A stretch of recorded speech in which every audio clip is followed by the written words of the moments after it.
Sou Juliana Gatti, eu sou pesquisadora da área de saúde e natureza e de como o contato e a conexão com a natureza promovem bem-estar e pleno desenvolvimento para as crianças e adolescentes. Sou presidente do Instituto Árvores Vivas, uma organização de sociedade civil de interesse público que desde 2006 atua nas estratégias de reconexão. Eu sou Elisete Leão, mais conhecida como Liz Leão, sou pesquisadora do Instituto Israelita de Ensino e Pesquisa Albert Einstein, e coordeno um grupo de pesquisa chamado E-Natureza, que estuda a conexão com a natureza e a sua relação com saúde e bem-estar, voltado para a perspectiva humana e também para a conservação da biodiversidade.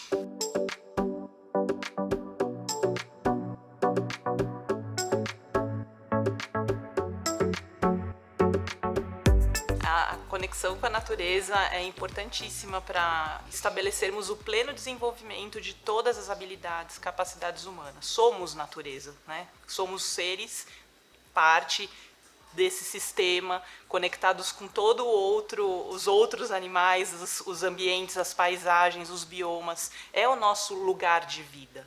E na vida urbana, fragmentamos essa experiência e temos vivido, a dissociação tem nos tornado cada vez mais doentes sob diversos aspectos, não só na saúde física, mas mental, no nosso dia a dia, nossa capacidade até de resposta cognitiva, de qualidade das nossas relações. Então, é importante essa conexão das famílias e a família também com a criança, né? Resgatar esse valor de experiência na natureza para estabelecer repertório, estabelecer vivências. Os pais retomarem a oportunidade de brincarem, se divertirem e experienciarem a natureza, se libertarem das travas, né, que o mundo urbano está trazendo para a gente, os muros que estão à nossa volta, e se permitir experienciar isso com o filho, de uma maneira afetiva, alegre, positiva, e trazer esse momento de conexão com a diversidade natural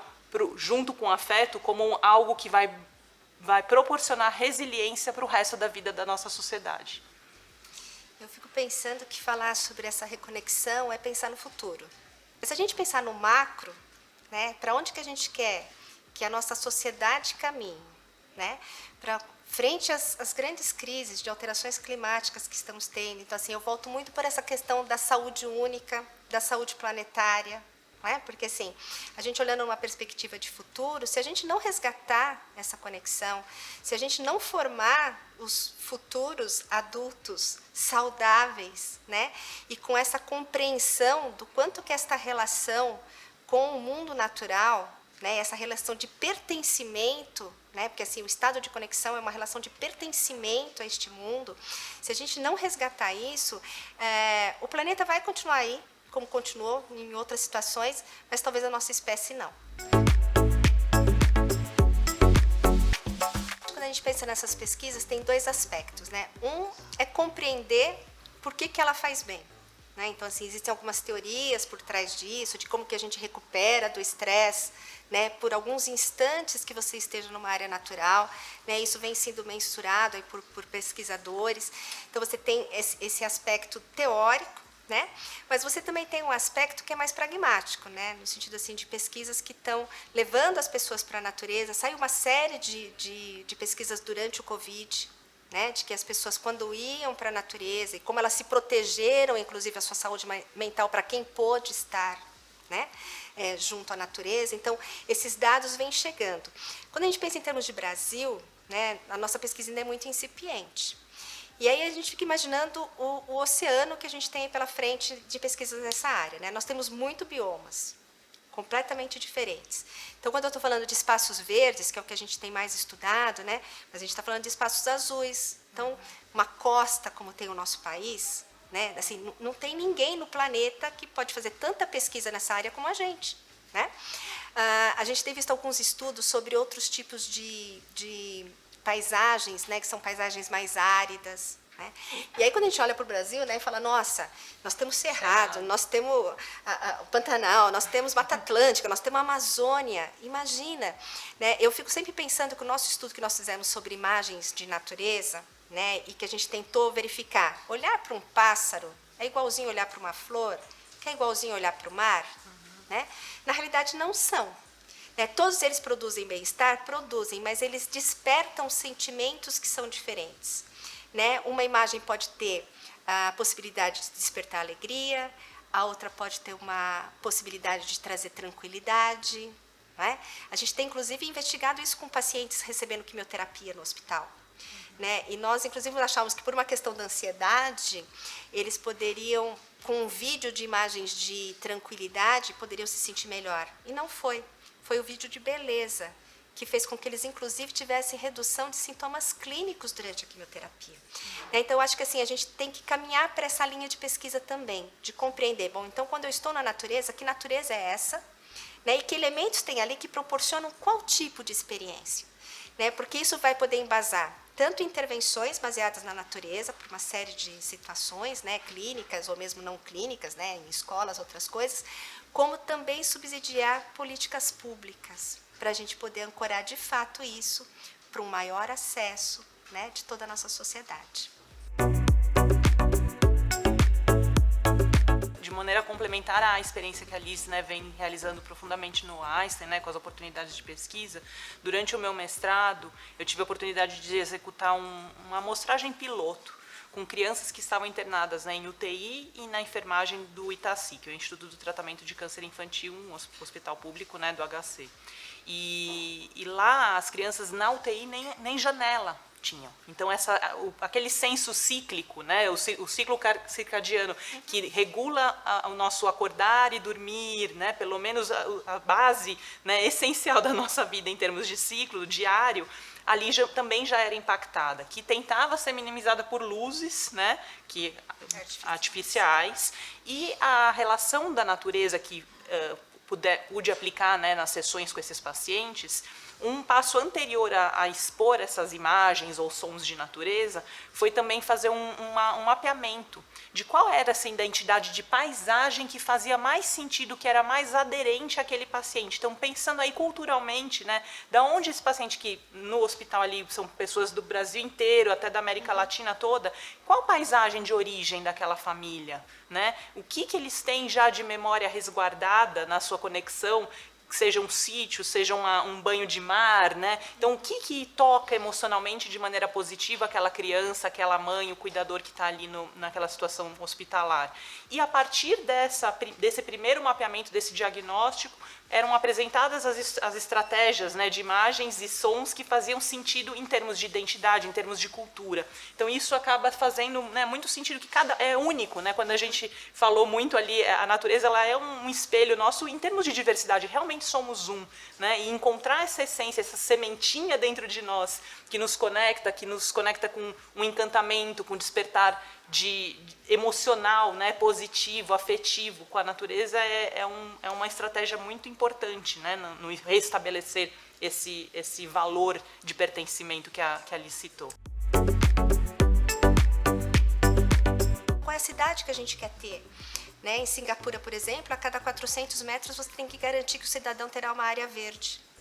Na verdade, isso é quase um dado apontado pela Organização Mundial de Saúde, que o ideal em termos de infraestrutura urbana ou planetária é que cada habitante tenha uma área de 3 copas de árvores grandes garantida para a sua qualidade de vida e bem-estar em saúde física, não somente aí pensando na qualidade do ar, na retenção de umidade, né, na diminuição, até controle de poluição sonora, que é um indicador que a gente pouco fala, né, o quanto a poluição sonora tem afetado a nossa saúde mental, casos de até demência, né, e têm sido mapeados como um indicador que vem, por exemplo, do ruído urbano. Então, a gente precisa realmente cuidar do verde na infraestrutura urbana como política pública para diversos aspectos da nossa saúde, né? Então, ar, né? A umidade, o calor é impactante, é uma coisa muito forte, que agora com as mudanças climáticas a gente não vai ter mais aquele clima ameno por um longo período. O que a gente está tendo são mudanças drásticas, né? Quando eu penso nos pais, eu sempre vou me remeter ao estudo que diz que o melhor preditor para uma criança estar na natureza é ter um adulto conectado à natureza, né? Então, em primeiro lugar, é este adulto encontrar esse caminho, né, de reconexão, se é que ele perdeu, né? Se não perdeu, tá fácil, mas se perdeu, vai ter que fazer aí também um esforço. Então, acho que é olhar isso, né? Fazer essa sua avaliação, quando a gente fala das telas, né? O adulto precisa rever. né? A gente fica recebendo aí no celular qual é o nosso tempo semanal de tela, né? E você entender se isso está sendo saudável, inclusive, primeiro para você. Né? O segundo, acho que seguir as recomendações de saúde que já existem. Né? Então, se nós estamos dizendo que não faz bem para as crianças com idade inferior a 3 anos, é de novo uma opção, né, que esses pais têm de escolher como é que eles querem cuidar da saúde dos seus filhos também. E encontrar formas de usar, então, a tecnologia a favor da reconexão, né? De buscar coisas que você possa utilizar de plataformas, né, como o iNaturalist, como o Wikiaves, onde você vai, né, ver imagens e você pode educar as crianças também para uma melhor relação, né, com a avifauna, por exemplo. Então, assim, como dosar isto, né, e como também otimizar. Então, já que eu tenho que ter a tecnologia na mão, né, como que eu posso trazer coisas interessantes e não deixar isso sem um propósito, né, de não estar ligado à natureza. Né? Acho que é um caminho que pode ser algo interessante. No fundo, a gente não sabe, porque a gente ainda não mediu, né? Mas que a gente imagina intuitivamente, né? Isso aqui não tem nenhuma pesquisa por trás, mas assim, intuitivamente a gente imagina que isso pode favorecer. Né? Então, seria uma recomendação. Um dado que eu acho muito importante para os pais ficarem assim, talvez pela dor, né? A gente fala se a transformação não vai pelo amor, pela dor, né? Mas as crianças, pelo volume de acesso a telas que elas têm hoje, do tempo do dia delas, elas estão acessando menos o espaço livre, a área externa, tomando menos sol do que presidiários. Isso é chocante, porque todo presidiário, por direito, ele tem a sua hora de sol. Agora, uma criança fechada no apartamento o dia inteiro de frente à tela não está garantindo o mínimo para a saúde e qualidade de vida. Então, assim, se o pai não consegue se mobilizar com um dado desse, em que ele tem que ser responsável, ele tem que garantir o mínimo para o filho dele se desenvolver integralmente, ter a saúde plena, a gente está realmente numa situação muito difícil.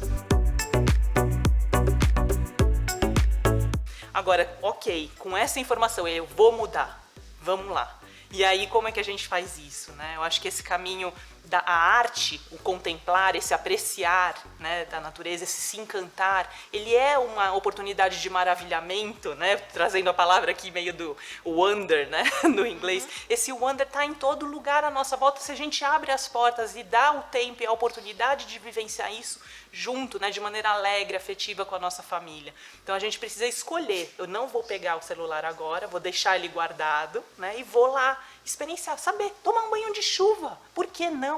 Né? Por que não podemos mais tomar o banho de chuva? Tem pesquisas que mostram a área, a Liz falou muito bem na palestra dela, né? As crianças podiam brincar na rua, sem o cuidado dos pais. A área de circulação de uma criança no ambiente, de maneira autônoma, na década de 50, era gigantesca, pegava ônibus, ia para uma distância muito grande, sem os pais estarem juntos. Então, desenvolvia autonomia, desenvolvia experiência, repertório. Hoje não sai do apartamento. Né? Sem esse controle. Então, tudo bem, questões de segurança, mas eu acho que como que a gente constrói esse espaço seguro para todos se a gente não está no espaço? Né? Então, é um pouco provocativo assim, a minha mensagem, né? Para estarmos juntos na transformação. E tem céu, né? Tem céu. Qualquer janela que você abrir, tem céu, né? Assim, eu me lembro quando eu era criança, uma das coisas que eu mais gostava de fazer, eu ficava deitada na varanda e ficava vendo as nuvens e ficava vendo bicho nas nuvens, né? Então, assim, tem esta possibilidade sempre e o céu é diferente todos os dias, né? E eu acho que na correria a gente para de olhar para o céu, né? Então, assim, qualquer um aqui pode abrir a janela e olhar para o céu e ver como é que está além do tempo, né? Ver, nossa, o que mais que eu tenho aqui para ver?